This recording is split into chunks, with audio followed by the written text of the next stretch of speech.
Hey everybody, Chris here from BTX Technologies. Today, let's take a look at the BTX UV220T Auto Tracking ePTZ camera. I've thrown a lot of terms at you already and we just got started. Let's just define the terms a little bit. If you've seen auto framing, that's kind of like what the Hudley cams do, where they accommodate everybody in the room, and if somebody arrives or somebody leaves, it'll frame for everybody who's in the shot. Not the same thing as auto tracking. Auto tracking locks on one person and follows them the way a PTZ camera would do. That's what the UV220T does, but the interesting thing is it does it in the ePTZ domain. So you see there's no moving parts here. This is not a turret PTZ camera. It collects a whole room worth of pixels and only uses the ones that it needs in order to track the subject. Let's take a closer look at the hardware and the software, and then we're going to try the UV220. Looking at the UV220T hardware, we already mentioned there's no moving parts. This is an ePTZ camera, top or bottom mounting points, so you can tripod mount it, ceiling mount it, whatever you want to do. This is a 3x digital zoom, which of course is sufficient for what this does, and most of the action's on the back. You do have PoE power, which is a great feature. Of course, you have optional local power too.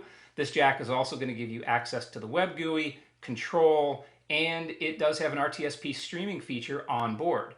Next to that is HDMI. You can also get this configured with SDI instead if you prefer to have SDI. And of course, you've got USB 3. This is great if you're plugging right into a computer, but we all know extending USB isn't the most fun thing in the world, so that's why it's so nice that you can get SDI or HDMI also. If you want to go over distance, that's a much easier way to do it. I also want to mention that the audio input feature behaves a little bit differently than most cameras.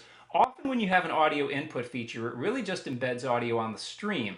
In this case, it embeds audio on the stream, the SDI or HDMI, and the USB all simultaneously, making that feature extremely useful no matter how you're using this camera. Looking briefly at the UV220 software, I'm just going to kind of hit the high points. This is where you go in and set your tracking frame. This basically tells it when something's going on within this frame, that's the subject that you want to track, and when they get to the edge of this frame, that's when you want to track to keep them in the middle. So if somebody walked to the edge, the camera would auto track to sort of keep them centered. And you can make this platform area, as they call it, any shape you want. I just kind of have it nicely centered at the moment. You also have the option of creating a mask area. You can create up to 10 of these, very similar to how security cameras work. If you want the camera to ignore certain parts of the shot, maybe there's a window, an active doorway, the first row of a classroom, you can mask those things out so that they don't distract the auto tracking feature. Under advanced settings, you have features specific to the camera tracking behavior. You can set sensitivity higher or lower so that the camera responds more quickly when it sees you approaching the edge of the frame we designated before. Tracking speed is how quickly it actually follows you. I like to keep that in the middle for kind of a fluid look. And the target lost time tells the camera how long to wait after it loses target to go to either a panoramic or close-up preset. I like it in panoramic mode, but this is only really going to happen if someone purposely leaves the frame. You can, of course, designate what that panoramic shot or close-up shot are. You can see right there under the tracking start-stop. You can create those views.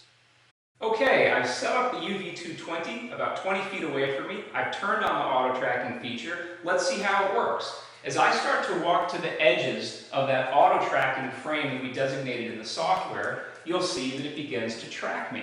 I have it set at sort of a moderate speed right now. You can make it faster, you can make it slower. For me, the strategy here is to mimic what a live camera operator would do, so I like it kind of right in the middle.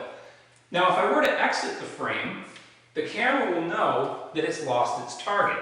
When that happens, it goes to a panoramic view and waits for a new target. As soon as a new target enters the frame, it will lock on to the new target and begin tracking again. You can see how fast it did that calculation. It was pretty much instantaneous. So it's very responsive, very fluid, very natural feeling in practice. So that's the BTX UV220T Auto Tracking ePTZ camera. I think this thing's extremely cool, and you can see how it has the potential to revolutionize the whole industry. And I didn't even tell you what it costs yet. In fact, I'm not going to. I'll just give you a hint. It's under $1,000. That might surprise you. It's also under $800, which might shock you. But if you want to know more, please reach out to BTX or visit us at our home on the web, www.btx.com.